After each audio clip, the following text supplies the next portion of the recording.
Hello student, welcome to Education Insights. आज के इस लेक्चर में हम डिस्कशन करने वाले हैं आरबीएससी के क्लास 12 के बिजनेस स्टडीज के मॉडल टेस्ट पेपर के बारे में कि आरबीएससी ने करंट ईयर 2024-25 के लिए जो मॉडल पेपर पब्लिश किया ऑफिशियल वेबसाइट पे, आज इसका कंप्लीट हम डिटेल्ड में सॉल्यूशन करने वाले हैं। लेकिन सॉल्यूशन स्टार्ट करने से पहले बताना चाहूंगा, आपकी तैयारी को और बेहतरीन करने के लिए एक बुक हमने पब्लिश की है, क्वेश्चन बैंक विद सॉल्यूशन, जिसमें आपको अकाउंटेंसी, बिजनेस, इकोनॉमिक्स तीनों से रिलेटेड लास्ट ईयर तक के क्वेश्चंस मिलने वाले हैं, चैप्टर वाइज क्वेश्चंस मिलने वाले हैं, प्लस आपको यहाँ पर मॉडल टेस्ट पेपर भी मिलने वाले हैं, तीनों सब्जेक्ट के 10-10 model test paper.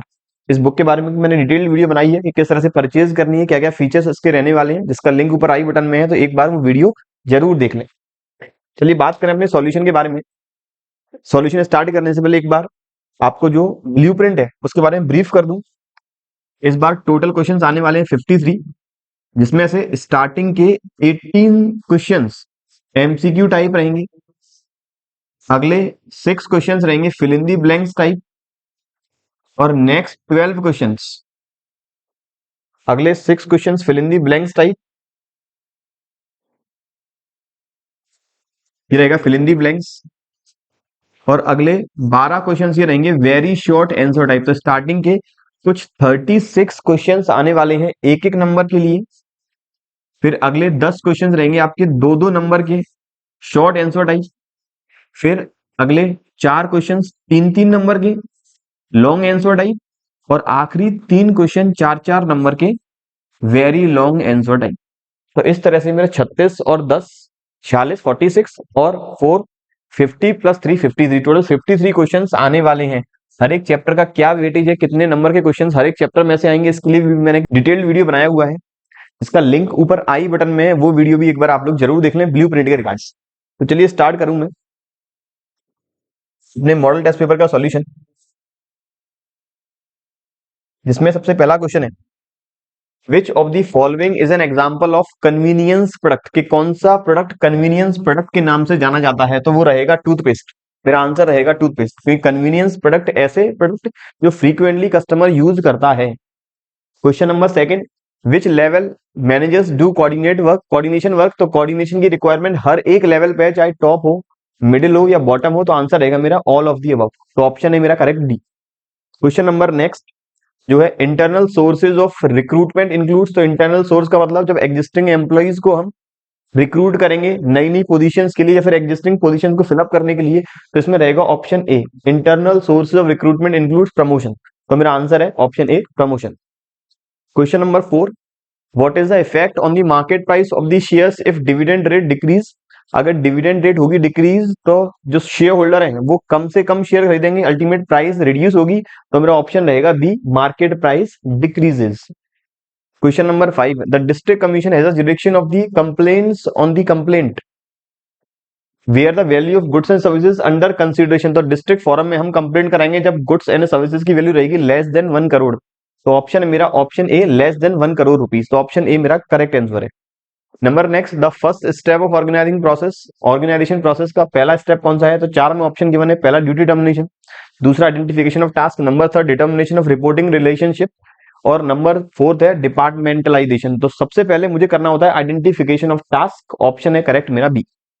Question number 7, physical distribution of the product does not include, तो फिजिकल डिस्ट्रीब्यूशन के अंदर हम कवर करते हैं, कवर करेंगे ट्रांसपोर्टेशन को, कवर करेंगे स्टोरेज को, कवर करेंगे इन्वेंटरी कंट्रोल को, जबकि प्रोडक्शन फिजिकल डिस्ट्रीब्यूशन का पार्ट नहीं है, तो मेरा करेक्ट ऑप्शन है D. Number next, the essence of management is, तो मैनेजमेंट का एसेंस है कोऑर्डिनेशन, तो ऑप्शन बी है मेरा करेक्ट। क्वेश्चन 8 का है B. Question number 9, what properties of employ can increase by training, तो ट्रेनिंग से हम कौन सी इनकी प्रॉपर्टीज या फिर कौन सी स्किल इंप्रूव कर सकते हैं, तो ऑप्शन है नंबर 1 स्किल, बिल्कुल स्किल इंप्रूव करेंगे, कॉम्पिटेंस स्किल हो या फिर लर्निंग स्किल हो, कैपेसिटी भी इंप्रूव करेंगे, ज्यादा देर तक वो काम कर सकता है, एबिलिटी भी इंप्रूव होगी, तो ऑप्शन रहेगा D, all of the above. तो क्वेश्चन 9 का है D. Question number 10, the attraction of financial source whose enforcement cost is comparatively high to business becomes, ऐसे फाइनेंशियल सोर्स इनका एनफोर्समेंट कॉस्ट हाई है, वो बिजनेस के लिए कम अट्रैक्टिव होते हैं।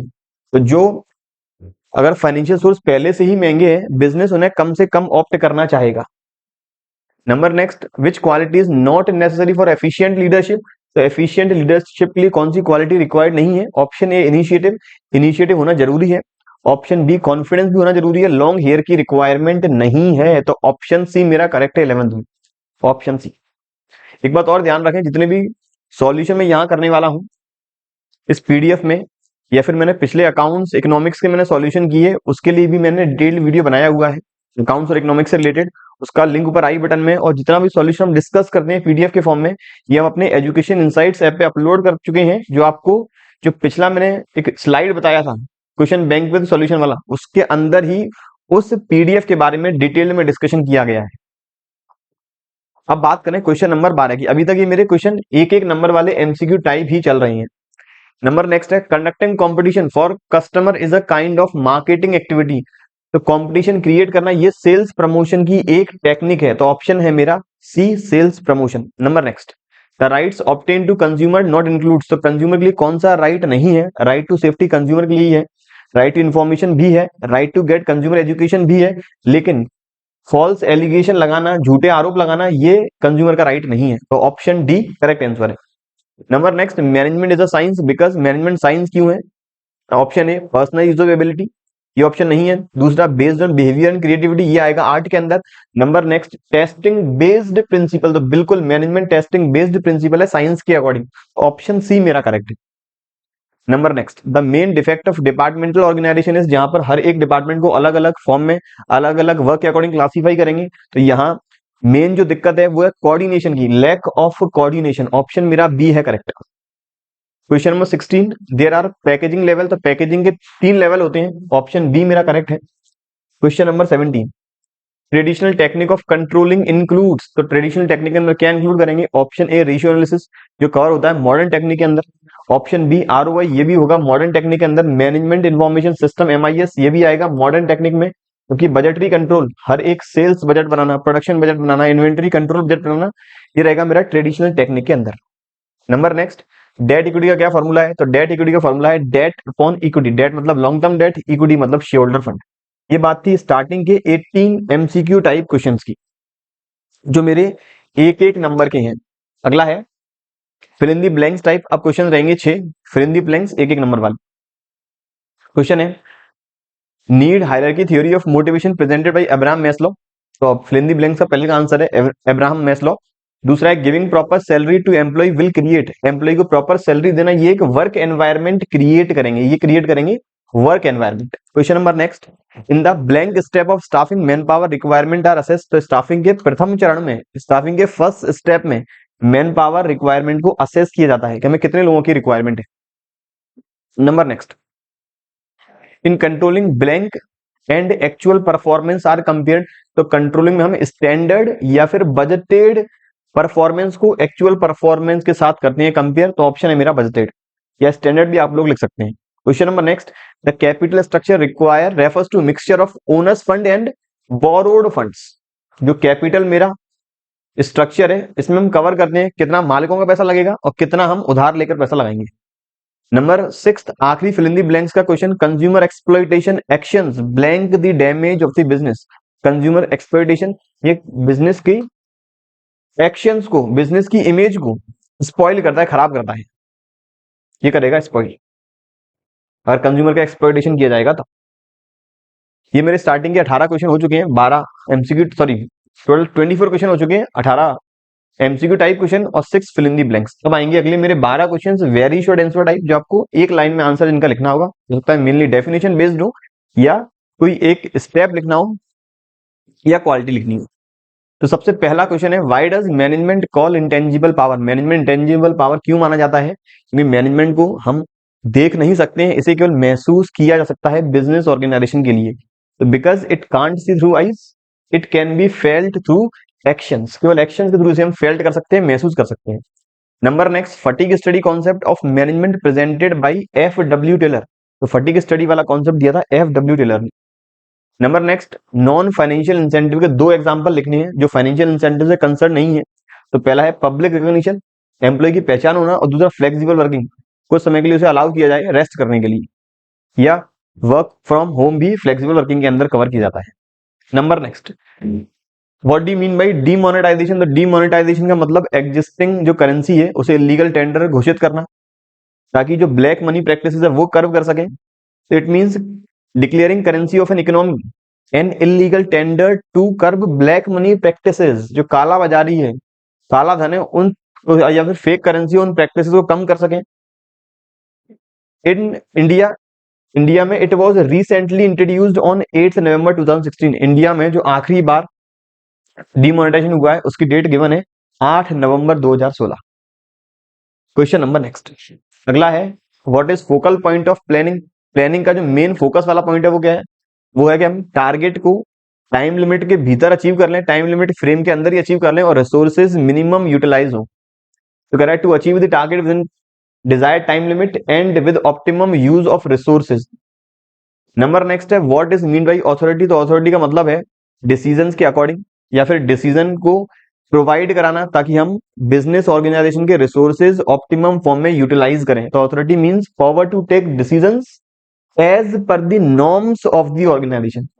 डिसीजन इस तरह से लिए जाने चाहिए ताकि रिसोर्सेज और नॉर्म्स ऑर्गेनाइजेशन के हम मिनिमम यूटिलाइज करें और रूल्स एंड रेगुलेशन मेंटेन करके रखें। क्वेश्चन नंबर नेक्स्ट है सातवां, what is done by professional company in an employ placement. तो एक प्रोफेशनल कंपनी एम्प्लॉय के प्लेसमेंट को करते वक्त क्या ध्यान रखती है या फिर कौन सा काम किया जाता है। तो it helps the organization to find out, तो ऑर्गेनाइजेशन को मदद करता है कि बेस्ट सुटेबल एम्प्लॉय, जिस पोजीशन भी हमें चाहिए हम उस एम्प्लॉय को ही रिक्रूट करें, उस एम्प्लॉय को ही अपॉइंट करें। So it is a work done by professional company. Number next, how perquisites and dividends are helpful in achieving the same purpose. तो परक्विजिट और डिविडेंड किस तरह से सेम पर्पस को अचीव करने में हेल्पफुल है। तो these both are come under the category of financial incentive. सबसे पहली बात, दोनों ही फाइनेंशियल इंसेंटिव के अंदर आते हैं। फाइनेंशियल इंसेंटिव के अलग अलग टाइप्स हैं और ये एम्प्लॉय को दिए जाते हैं ताकि एम्प्लॉय का मोरल और एम्प्लॉय की प्रोडक्टिविटी दोनों को एनहांस कर सकें, ताकि एम्प्लॉय ज्यादा काम करे बिजनेस ऑर्गेनाइजेशन के लिए और हम अपने टारगेट जो है टाइम फ्रेम के भीतर ही अचीव कर लें। अगला 9th question, why controlling require corrective actions. तो कंट्रोलिंग को करेक्टिव एक्शंस की रिक्वायरमेंट क्यों है। रीजन है अगर हम करेक्टिव एक्शन अडॉप्ट नहीं करेंगे तो हो सकता है ऑर्गेनाइजेशन के रिसोर्सेज मिस यूटिलाइज हो और जो हमारा टाइम दिया गया है टारगेट को अचीव करने के लिए, हो सकता है टाइम के बाद वो टारगेट अचीव हो। So because if corrective actions are not adopted, it leads to misutilization of resources and it cannot survive in a long run. अगर रिसोर्सेज मिस यूटिलाइज होंगे, टाइम लिमिट का ध्यान नहीं रखा जाएगा तो बिजनेस ऑर्गेनाइजेशन लंबे समय में सर्वाइव नहीं कर पाएगी और हमें उस ऑर्गेनाइजेशन को कुछ समय के अंदर ही बंद करना पड़ जाएगा। Number next, what kind of sources should be arrange for fixed asset. तो फिक्स्ड एसेट को परचेज करने के लिए हमें लॉन्ग टर्म सोर्सेज अडॉप्ट करने पड़ेंगे, इक्विटी और डेट के फॉर्म में। आखिरी दो क्वेश्चंस एक एक नंबर वाले, what is brand called after acquiring legal protection. Legal protection के बाद ब्रांड को कहा जाएगा trademark. Number next, what do business firm establish to ensure consumer hearing rights. तो कंज्यूमर के हियरिंग राइट्स को सुनने के लिए, कंज्यूमर की कंप्लेंट सुनने के लिए बिजनेस फर्म क्या एस्टेब्लिश करती है, वो एस्टेब्लिश करती है कंज्यूमर ग्रीवियंस सेल, कंज्यूमर की देखरेख करने के लिए, कंज्यूमर के अधिकारों की पूर्ति करने के लिए। ये बातें बच्चों एक एक नंबर के स्टार्टिंग के 36 क्वेश्चंस की। अगली बात करें, अब आएंगे मेरे दो दो नंबर के 10 क्वेश्चंस, टोटल वेटेज 20 नंबर। तो फोर्थ क्वेश्चन है, what is the relation between political environment of the nation and business prosperity. एक नेशन की पॉलिटिकल एनवायरनमेंट और उस नेशन के बिजनेस प्रॉस्पेरिटी, जितने भी बिजनेस हाउसेज हैं उनकी प्रॉस्पेरिटी, उनकी समृद्धि के बीच में क्या संबंध है। तो इन दोनों के बीच में है पॉजिटिव रिलेशन। अगर पॉलिटिकल एनवायरनमेंट बिजनेस ऑर्गेनाइजेशन की इनोवेशंस, बिजनेस ऑर्गेनाइजेशन की क्रिएटिविटी को सपोर्ट करेगा, तब जाके वो कंट्री डेवलप होगा और तब इस बिजनेस प्रॉस्पेरिटी की वजह से इस पॉलिटिकल एनवायरनमेंट में भी एनहांसमेंट आएगा। तो यहां कहता है these have positive relation because if political environment support business houses, it leads to growth of the business. Due to its consistent support, new innovations will also take place, which leads to emerging market for other industry also. तो अगर business houses, existing business houses develop होंगे तो ये दूसरी industries के लिए भी market तैयार करेंगे। और अगर ऐसा नहीं है, अगर पॉलिटिकल पार्टी या पॉलिटिकल एनवायरनमेंट बिजनेस हाउसेस के अगेंस्ट काम कर रहा है तो इंडस्ट्रीज बहुत जल्दी बंद होना स्टार्ट होंगी।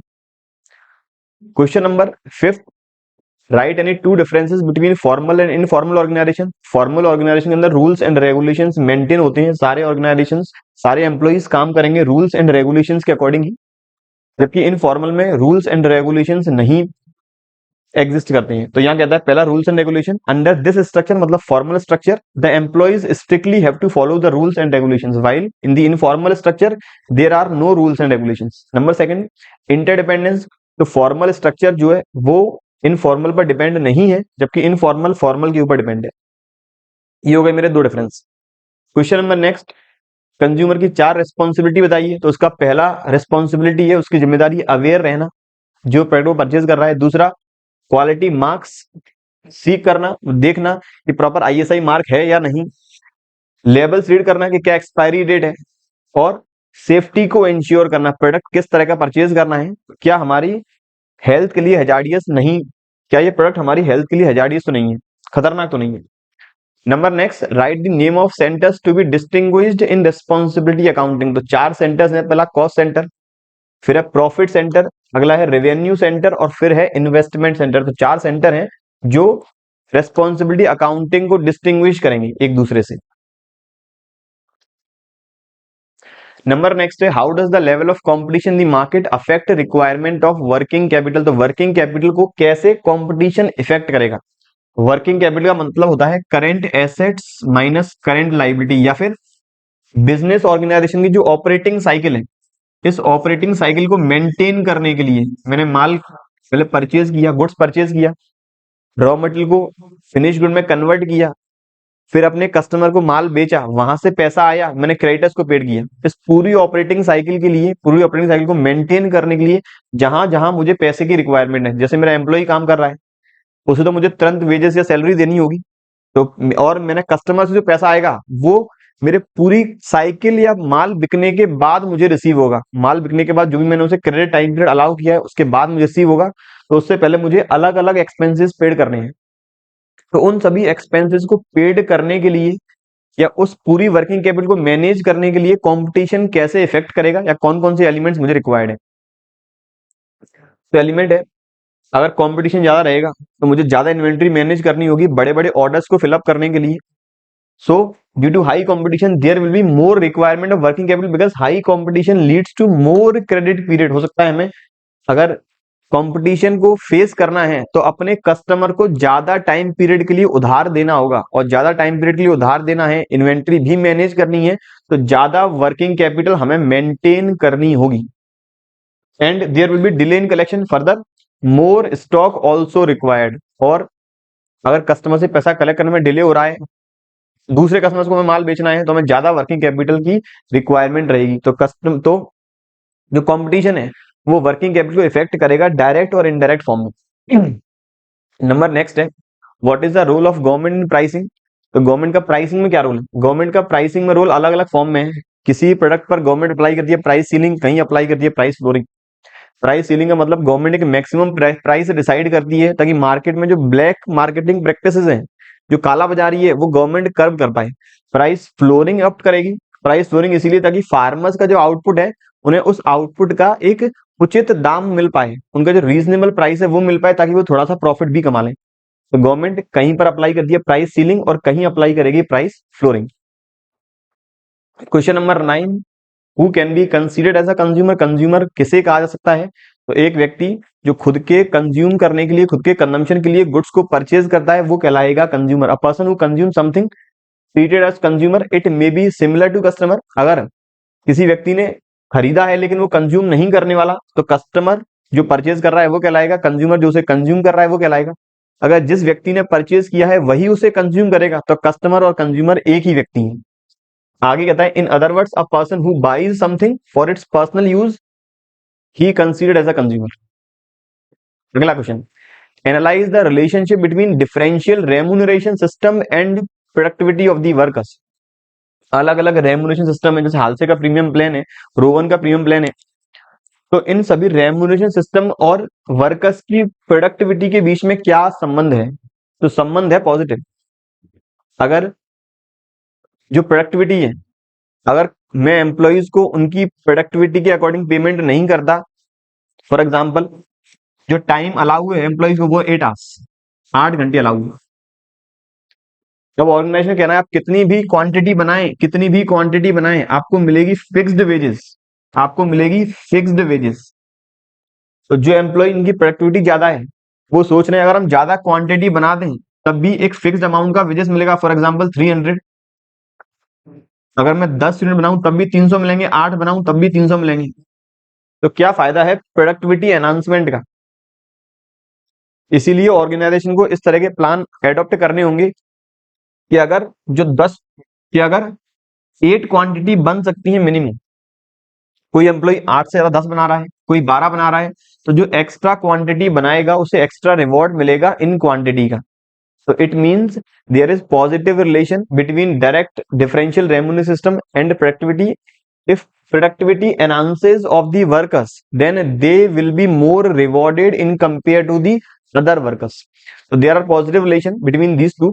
If wages is related to time, only then labor will not produce more units, as they will get fixed remuneration, जो मैं यहाँ explain किया. Even if more unit are produced within the same time in compare with the other workers, so it is beneficial to link wages with their productivity. इसलिए beneficial है कि जो labour ज्यादा unit बना रही है या फिर इस 8 यूनिट को 5 घंटे में ही बना रही है। दो तरह का मेरा रेम्यूनरेशन सिस्टम होता है, एक तो होता है यूनिट से लिंक कि जो ज्यादा यूनिट बना रही है तो एक्स्ट्रा यूनिट का उन्हें रुपया दिया जाए। दूसरा रहता है टाइम पीरियड के अकॉर्डिंग कि गिवन टास्क को इन्होंने 5 घंटे के अंदर ही काम कर लिया, 3 घंटे एक्स्ट्रा बचे हैं, 3 घंटे इनसे और काम करवाएंगे, उन घंटों की रेम्यूनरेशन, उन टाइम पीरियड का रेम्यूनरेशन अलग से दिया जाएगा। तो remuneration can be linked with the time period, remuneration can be linked with the output, those both will be rewarded to the workers. इसलिए यहां पर है मेरा रिलेशन डायरेक्ट। नंबर नेक्स्ट है ग्लोबल मैनेजर क्या है, डिफाइन करें। तो एक manager who perform manages and represent on the behalf of an organisation across the globe और in various countries known as global manager. एक ऐसा मैनेजर जो एक ऑर्गेनाइजेशन को रिप्रेजेंट कर रहा है, मैनेज कर रहा है, परफॉर्म कर रहा है एक ग्लोबल पैरामीटर पे या फिर पूरे दूसरे देशों के साथ। There are responsible for wide range of activities like overseeing sales, इनकी रेस्पॉन्सिबिलिटी है सेल्स को ओवरसी करना, मार्केटिंग, फाइनेंस और हायरिंग को कंसीडर करना है, और managing diverse teams and cultures, अलग अलग टीम्स और अलग अलग कल्चर्स को हैंडल करना। क्वेश्चन नंबर 30 नेक्स्ट जो है planning determine standards of controlling explain. Controlling जो है वो प्लानिंग के अकॉर्डिंग ही परफॉर्म की जाएगी। कंट्रोलिंग के अंदर हम चेक करेंगे कि हमने जो एग्जिस्टिंग प्लान्स बनाए थे वो हमारे एक्चुअल प्लान्स के अकॉर्डिंग ही फॉलो हो रहे हैं या नहीं, जो हमने एग्जिस्टिंग स्टैंडर्ड्स बनाए थे वो एक्चुअल में ही फॉलो किए जा रहे हैं या नहीं किए जा रहे हैं। तो कहता है controlling means comparison between planned and actual output, and if there is variation, अगर यहाँ वेरिएशन है तो हमने प्लानिंग की होगी कि हमने आउटपुट जो प्लानिंग किया है बनाएंगे 10 यूनिट एक दिन के अंदर या फिर विद इन टाइम फ्रेम के भीतर, बने 8 यूनिट, तो कम क्यों बने। अगर कम बनते हैं तो हमें वापस प्रोडक्टिविटी चेक करनी होगी, पूरा साइकिल चेक करना होगा कहां गड़बड़ी हुई है। तो if there is variation between both then find out the reasons for such deviation. हो सकता है ज्यादा प्रोडक्टिविटी आई हो, हमने जो टारगेट डिसाइड किए हो उससे हम ज्यादा टारगेट अचीव कर लिया है, या हमने जो टारगेट डिसाइड किए हैं उनसे कम टारगेट अचीव किया, दोनों में ही वेरिएशन है। तो दोनों वेरिएशन में एक जगह जहां कमी पाई गई है उस कमी का अंतर ढूंढना, या फिर एक्सेस आउटपुट प्रोड्यूस हुआ है तो एक्सेस आउटपुट प्रोड्यूस क्यों हुआ है, ताकि आने वाले समय में हम टारगेट ज्यादा से ज्यादा सेट करें। आगे कहता है taking measures to match the actual output with the planned. But in case अगर कोई प्लान्ड आउटपुट ही नहीं है, अगर प्लान्ड आउटपुट होता है तो कंपेयर हम कर सकते हैं, अगर प्लान्ड आउटपुट ही नहीं है तो क्या कंपेयर करेंगे, then controlling manager will have no base to compare whether the actual output is adequate और नॉट। तो इनकेस अगर हमारा प्लान्ड आउटपुट ही नहीं है कि कितना माल बनाना है, केवल ये डिसाइड किया कि माल बनाना है, कितना बनाना है ये डिसाइड ही नहीं है, तो कंट्रोलिंग मैनेजर कैसे कंपेयर करेगा कि हम adequate planning, adequate output achieve कर पा रहे हैं या नहीं कर पा रहे। Question number 40 principle of unity of command and unity of direction के बीच में हमें लिखने हैं 3 डिफरेंसेस। अब यहां से मेरा सेक्शन शुरू हो गया है सी। मैंने अभी तक सेक्शन ए के टोटल 36 क्वेश्चन, सेक्शन बी के टोटल 10 क्वेश्चन, मतलब मैंने पूरे 56 नंबर का पेपर यहां तक सॉल्व कर लिया है।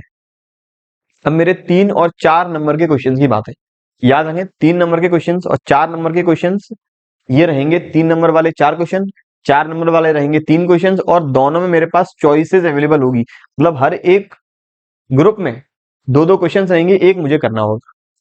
तो यहाँ unity of command and unity of direction में डिफरेंस, पहला डिफरेंस है डेफिनेशन के बेसिस पर unity of command means each employee reports to only one manager, के हर एक एम्प्लॉय केवल एक मैनेजर को ही रिपोर्ट करेगा।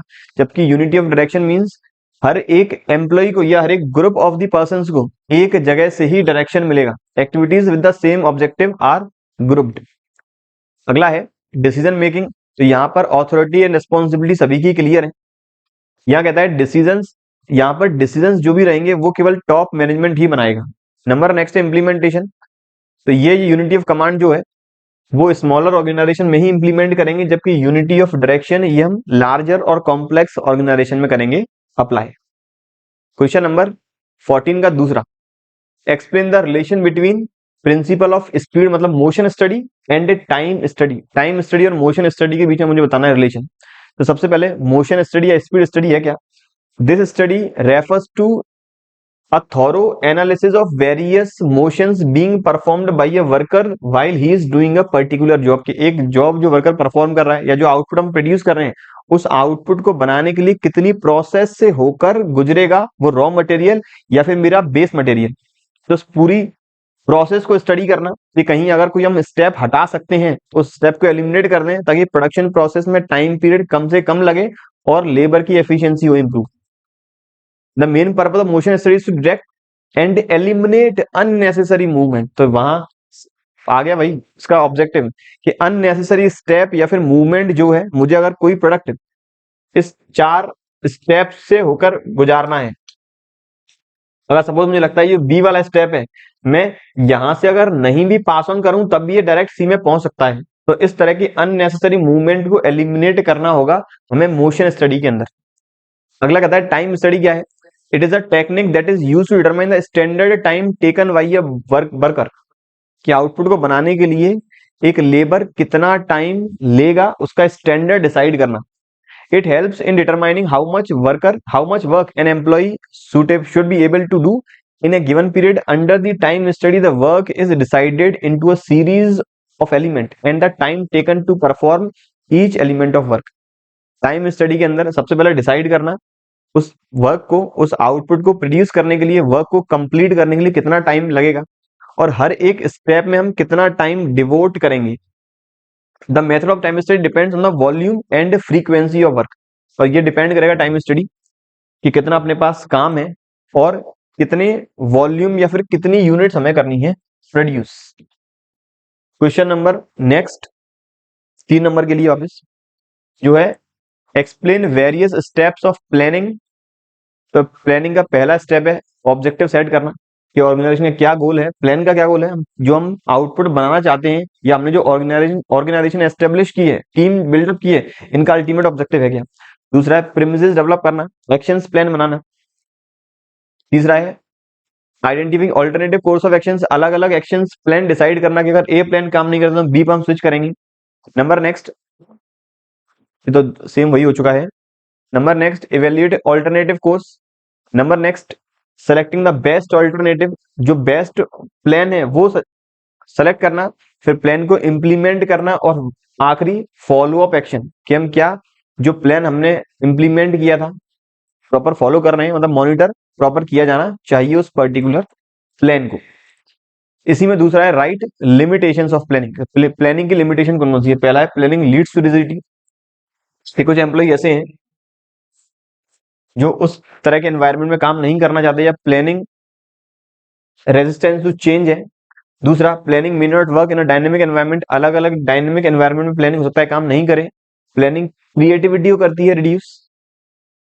और आखिरी है प्लानिंग अगर बार बार की जाएगी या टॉप मोस्ट मैनेजर्स हम इंक्लूड करेंगे तो हो सकता है प्लानिंग करने का खर्चा बहुत ज्यादा हो। तो प्लानिंग इन्वॉल्व्स ह्यूज कॉस्ट।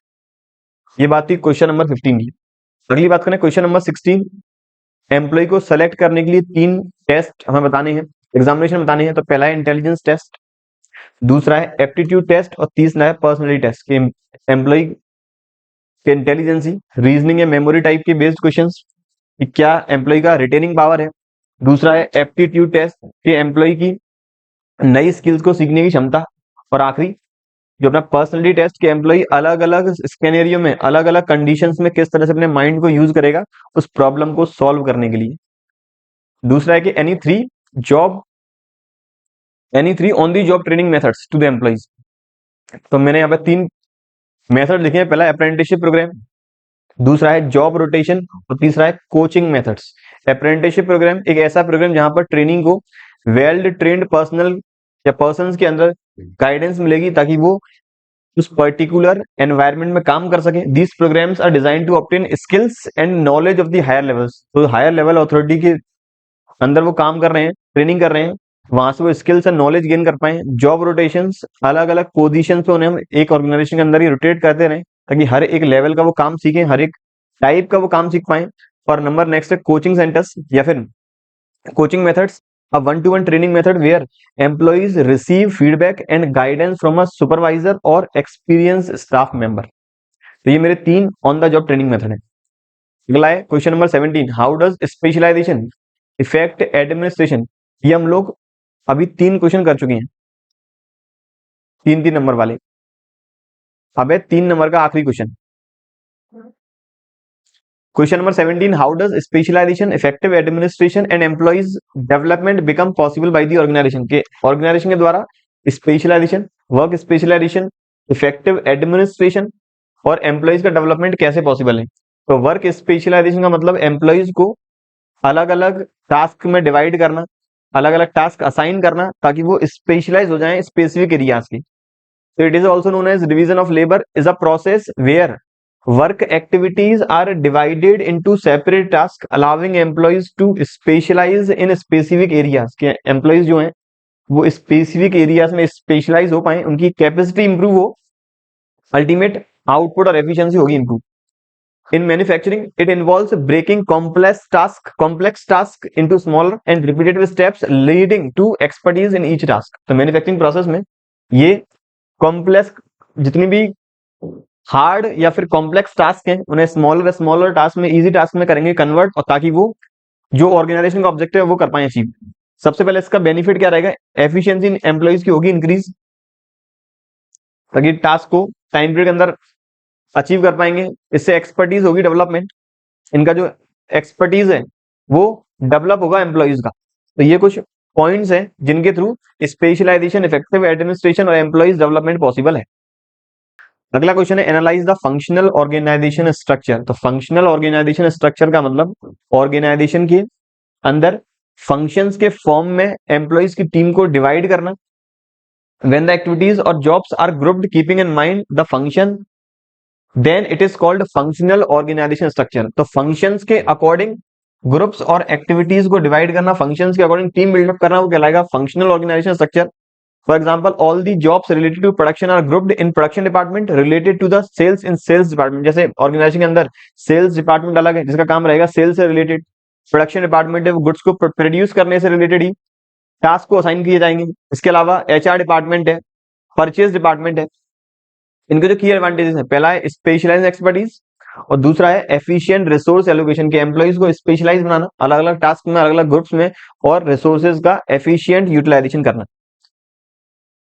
अगला क्वेश्चन है क्वेश्चन नंबर 18। यहां से मेरे अब 4-4 नंबर के क्वेश्चंस हो गए स्टार्ट, 18, 19, 20 मेरे रहेंगे 3 क्वेश्चंस 4-4 नंबर के। क्वेश्चन है explain various factor affecting financial decisions. कौन कौन से फैक्टर हैं जो फाइनेंशियल डिसीजन को इंपैक्ट करेंगे। फाइनेंशियल डिसीजन का मतलब ऐसे डिसीजन जो बिजनेस के सोर्स ऑफ फाइनेंस से रिलेटेड है, कि हम कहां से फाइनेंस अरेंज करें, डेट से करें या इक्विटी से करें। तो इन फैक्टर्स को एनालाइज करने के लिए पहला पॉइंट है कॉस्ट, कि हम डेट से करेंगे तो डेट की कॉस्ट फिक्स रहेगी चाहे बिजनेस काम करे या नहीं करे। इक्विटी हम रेज करते हैं तो इक्विटी की कॉस्ट फिक्स नहीं है, अगर बिजनेस ग्रोथ करेगा ज्यादा डिविडेंड पेड कर पाएंगे, अगर बिजनेस में लॉसेज हैं तो हम कोई भी डिविडेंड पेड नहीं करेंगे। तो पहला कॉस्ट कंसिडरेशन है। दूसरा है कंट्रोल कंसिडरेशन, अगर हम बिजनेस का कंट्रोल बाइफरकेट करना चाहते हैं, बांटना चाहते हैं अलग अलग लोगों के बीच में, तो मैं इक्विटी शेयर जारी करूंगा, शेयर इश्यू करूंगा। लेकिन अगर मुझे कंट्रोल अपने पास रखना है बिजनेस का, तो मैं डिवेंचर के थ्रू बिजनेस में सोर्स ऑफ फाइनेंस अरेंज करूंगा या डिवेंचर इश्यू करूंगा बिजनेस में फाइनेंस को अरेंज करने के लिए।